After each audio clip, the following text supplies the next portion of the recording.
have our very own sweethearts all the way from South Africa in the studio with us over here. That's the lady they call Dynamite. And she comes in the small packages, but trust me, she is really, really big in package. And she's a former Big Brother Titans housemate and aspiring media personality. Nelisa and Silla brought on all the chaos and more. The first ever season of Big Brother Titans, and she's here with us in the studio. She's got strong passion for media, and she's been also cast in a series of other things that she's done over the period as well. And today, she's coming all the way from the Eastern Cape and Johannesburg, and settling here in the motherland, Ghana. It's good to see you, Nelisa. Hi, thank you for having me. It's always a pleasure. So you've been on an exciting journey, no two ways about that, and you've visited the country, and I'm sure you've done so much over the period that you've landed here in Ghana. Yeah. What are some of the things that you've done so far? I tasted Ghanaian jollof, which was absolutely delicious. I went to the... So it means you've given the accolades to her. No, don't mind the other side. Battle between Nigeria and Ghana. I'm not sure yet. I also visited the night beach yesterday. That was very interesting. I saw a couple of crabs, which was scary, but which was a bit scary. But all in all, I'm trying to take in the heat. I thought I brought fire, but Ghana is something else. Yes. But you'll be fine. I mean, you're in good hands, all right? So enjoy, just have time, okay? Before getting into the competition, was there a notion that you were already an influencer, or you are heading towards that point where after you're done, you'll be able to say that, okay, I've risen to a certain stage where I feel like I'm an influencer, and these are the things I want to do, what the description is? I think I was more in micro-influencing. Okay. Yeah, so not a lot of followers, because I think I was just over 10,000K. So I was around there. So I think I fell underneath the category of micro-influencing. And I knew that after the house, I would form into the bigger parts, the type of people where you're like, okay, that's an influencer because they've amassed such a high number of followers. And not only that, they have a selling point. For instance, you know that if you post something, people are going to go there and try either to buy it or research what you're talking about. So I think, I knew that now I was in the little leagues. And then after the house, I'd be in the big fishes, swimming with the big fishes. Yeah. Wasn't the pressure of, if I am there, now there's the need for me to look into my values, my principles, and know what I stand for, what I get involved in? Did you have to think about all of that knowing? Definitely. Because I think anybody that goes onto social media, whether you're planning to be an influencer or not, you need to take everything on there with a sort of grade, because not everything is as it seems. So you need to know that if you're becoming an influencer, what are you pushing? What is your selling point? Because that's what brands buy into when they This girl is smart. They want you to promote their brand. They pushing the image Cameraman, that keep you your have hand now. and using that to capitalize and sell off their products through you. So yeah, I had to take a step back and be like, what is my selling point? What is my niche? What's going to set me apart with the many influences that there really are? So yeah. Okay. Nelisa, you are in the soup right now, literally. I mean, you are there. You're seeing it, and you're living it, and all of that. Before you make any decision to be part of any brand, do you take a look at what the brand stands for and what they're likely going to put you in as maybe the benefit that you're supposed to be getting? So they decided that they want you to do this, but you feel that, okay, this will affect me somehow. Are there considerations on that? There definitely is. I think when choosing to partner with a brand, because it's a partnership at the end of the day, it's not just them, hi, here's the money, you do this and this and that. You need to look at your target market as well. Like, will my audience buy into what I'm selling right now? because if they're not buying, the brand is not making money, and then in the end it looks like you don't have the selling power. So it comes back, and then maybe they could be in an office one day and be like, no, we worked with her, she actually didn't give us any sales. So you have to be very considerate that not only do you fall in line with the brand's target market, but they fall in line with yours as well. Because it's a partner. If I'm not doing my job, it's going to affect me in the long run, even if it doesn't affect me now. I might get the money, but in the long run, they might have a product that could actually sell to my audience. But because we partnered then and it didn't work, now I'm at a disadvantage in the future. So yes, I have to take a look at everything. It also comes with a certain sort of pressure. I mean, everybody's doing it. Yeah. Somebody's getting it. If I'm not doing it, then it means I'm losing out. How do you deal with that? Because most of your friends that, let's even put the reality show titans, for example. Yeah. There are people that you went into the reality show with. Yeah. You all come out. Yeah. And they are giving themselves to certain brands to use them in certain ways. Yeah. Now there's a bit of pressure because maybe you want to stick to your values, and so you're not getting that attention or that collaboration that you're supposed to be getting. How do you handle some of these things? I mean, I keep telling myself that success is a journey. Like, if I sell myself short now, how am I going to make it to the top? Like, where's the ladder? So I need to be patient, first of all. The brands that I want to collaborate with, I need to cater to them. So for everything that I do, I cater to the brands in my head, acting as if I'm already in the position to work with these brands. So selling them already, hi, so by the time I pitch to them, hi, I would like to work with you, this is what I've done. So I'm not going to sell myself short by going to anybody who knocks at my door, because then I'm hindering myself with the image I'm trying to create to get the brands that I want to work with. So just telling myself that success is a journey. It's not gonna, if we're not on the same path, like, why are we, it's not a race. Like, the game is over. Like, I need to keep on reminding myself the game is over. It is not a race. This is the rest of my life. I have to live with this. Yeah. I have to live with these decisions here. Yeah. Basically. Just a smidgen. Just a smidgen. Like, I get where you're coming from. But then people need to also understand that influencing isn't a stable job. Absolutely. It's not a stable income. Like, sometimes you don't know when your next paycheck is coming in. So I understand why sometimes influencers will just jump onto the first job that they get. Sometimes rent is due, you got bills to pay, and the right brand is saying the right price. So unfortunately, I think because of the instability of that, they're not, there's a word that I'm looking for. They're not ethical about it, just because of the instability of the income. I think that's why we have such a disconnect sometimes. Yeah, and I agree with you, because I mean, at the end of the day, if you think that in the next 2 weeks you're probably supposed to be getting maybe 10,000, and you know that about 2 brands will come your way and you're likely going to get that, it means that in the next 2 weeks, if you're able to make that money in that first week, it means that the next 2 weeks, the other week, you're not guaranteed whether or not you're going to make another money. So you probably want to just push the ethics aside and say, okay, well, I'm not too sure about what my next paycheck is coming, so let me just go ahead, you know. And I think it's something that we can look at. Or you still want to defend that? Well, at the end of the day, it's still what you chose to do. It's still what you decided that you're going to do. Yes, so, you know, with every job, there are side. Let me say, there are downsides to it. Okay. Yeah. So knowing how unstable influencing is, you would know that getting into the. do people even take a look at that at all? I mean, the current crop of influencers that we're getting, do they even think about the fact that, okay, there are downsides? It's look as if that it's an open business for everybody, so let me just get into it. I mean, regardless of what it comes at. It's now fast paced. And it's harder than it looks. It's not easy.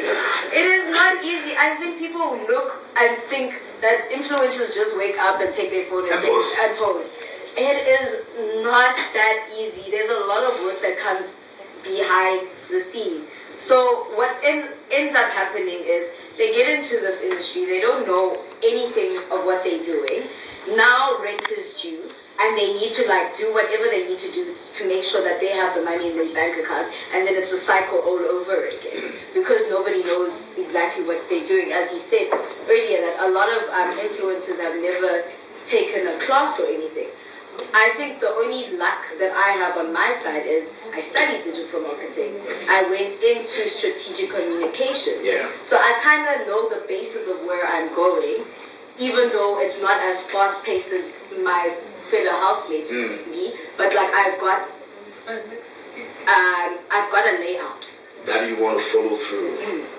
So yeah. So I think So let me be a bit personal, and I'll come back to that. So let me be a bit personal on this very issue. Now, have you had to reject any offer from any brand ever since you came out? And maybe it was because of your values or your principles. And what exactly did they want you to do? Maybe put on lingerie or something that you felt it wasn't something you wanted to do? I haven't had anything to do with ethics. I've had an issue with selling myself short. Okay. So I had to look at like my following and my total engagement and tell myself that no, I can make more money than what you're giving me. Okay. Like I'll be helping you out. There should be a partnership. What am I getting out of this? So yours is the money aspect and not the kind of products they were giving. No, I haven't had that problem as of yet. I think what I'm good with, my management team is very good with, is centering around my goals.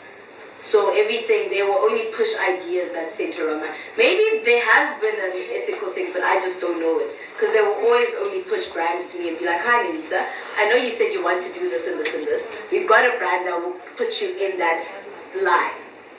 Do you want to do it? And then I'll be yes or no.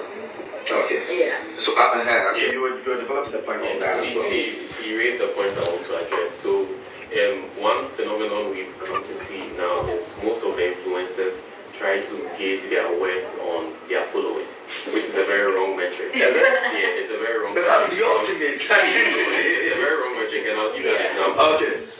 For instance, let's say I post something on Twitter.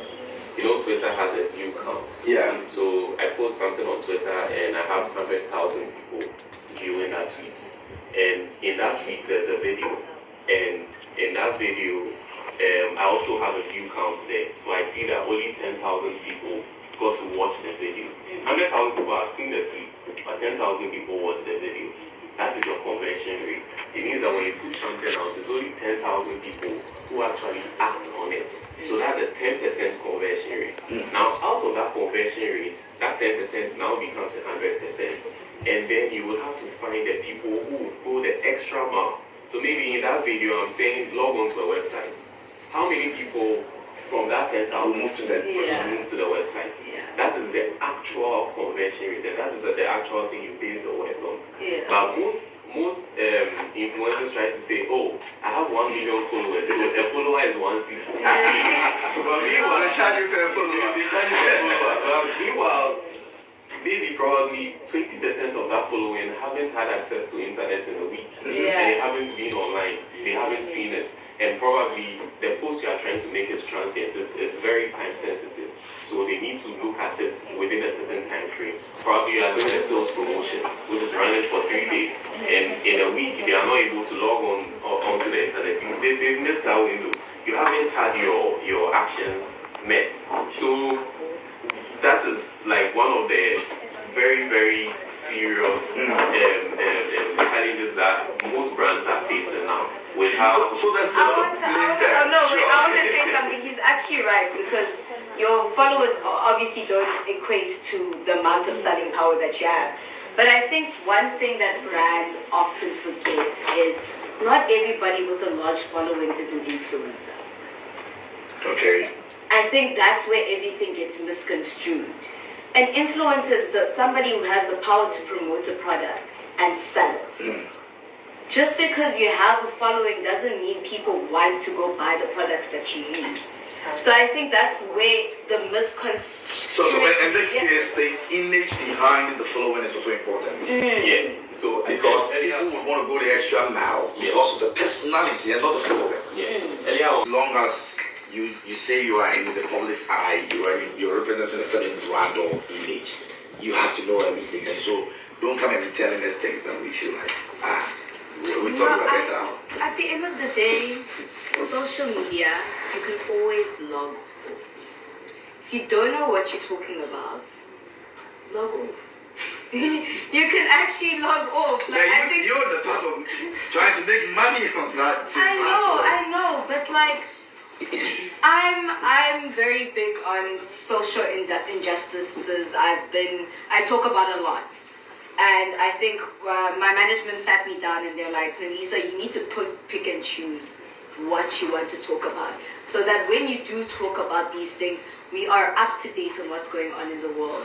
So you don't see, because say for instance, I might talk about, we have something called load shedding in South Africa. Yeah. I at the power station every other day, I'd be like, I don't like them. And then somebody will remind me, they're like, you guys are lucky that you have a schedule. There are places in Africa that the lights just go off for 2 days. I'm like, what you mean 2 days? They're like, yeah, you are crying for 2 hours. There are people who are crying for 2 days. Yeah. So then they're like, you need to understand that when you put something out, you're not just talking to South Africa anymore. Unfortunately, you were on a platform that was shown over 46 countries. You've got people from these countries watching you, and they're sitting thinking, you're crying over 2 hours. So like, I think you need to be able to know where you're going to stand with certain things, not just jump into everybody's talking about this, I'm going to jump in. Yeah, because you might not know what you're saying. You might not know what the current thing is, and you might be isolating some people with what you're saying because you're limited on what you know. Yeah. So yeah. Okay. Now, good morning, Joy Prime TV. And Nelisa, thank you for gracing our TV this morning. Joy Prime, please retain Nelisa. She's got business in South Africa. Okay, we'll see about that. It goes on and says, my family and I hardly watch TV, but we were watching today because of Nelisa. Big love. I'm touched. No, I think it makes sense for us to retain you. What are you doing now in Ghana? When do you go back? What are some of the plans that you've put out there? Or you're about to for your fans to know all of that? So I'm actually not going home after this. I'm going straight to Nigeria. Oh, from here? Yeah, I'm going to Nigeria from here. I'm going to go see my partner in crime, Mr. Yemi Craig's. So I'm excited about that. I'm excited to explore a bit of Nigeria. And then I go home and start shooting my podcast. Okay. So that is coming up. I'm very excited about that too. And then everything else, I move in silence like a G in lasagna. So everything else people will see as it comes. But yeah, those are my immediate plans for now. But I loved Ghana. I actually leave Ghana tomorrow. Unfortunately, I wasn't able to stay for much long, but I'm definitely coming back. Well, what is that one thing that has changed ever since you became a star and you wish you could still be doing that one thing? Sleep. Yeah. Any regrets from the house? Something you did, you look back, you felt you could have done better? I mean, what's life without regrets? I think there are a couple of regrets, but everything that happened to me in that house, I think happened for the better. Like, I'm a better person now. And I don't think I would be where I am right now sitting here in Ghana if everything hadn't transpired the way it did. So yeah. Yeah, has anything about your love life changed? Oh, come on. Nelisa is... You're getting too many proposals. You're sorting them out. Management is on task. Nelisa is all about the money. Oh. If it's not money, Why are you calling me? We have a lot of men who have money in the country, so we don't mind. No, but I want to make my own. I'm an independent woman. Yeah, I know, right? They can support you. They can support me after I've got my millions, and then we can compare who has more. Yeah. And to all the Lee stands watching, thank you very much for all the support. I love and appreciate you guys to the moon and back. Thank you so much, and thank you so much for having me here. Let's get this conversation on the other side where we have messages from our viewers out there, and then we say goodbye. This one says, Nelisa is a superstar. Indeed, I agree with you 1,000%. She knows what she's about, and that's all this is all about. Hi, Joy Prime. Tell Nelisa that her brother Yemi corrects is proud of her. She's going to Nigeria to meet him, actually. Local Rangaswamy says, so proud of you, Smalley. Well, she may probably not leave here Smalley. She's watching right now. You went and conquered, indeed. And Adamari says, watching from Nigeria, this is amazing. I've learnt a lot. We've all learnt a lot. Big brother as housemate, the Titans, Nelisa, Imsila. What's the meaning of Imsila? It has a meaning. Imsila. Yes, so it means tail in Xhosa. So that's what it is. Women, and all of that. But beautiful and insightful conversation this morning. Thanks so much once again, guys.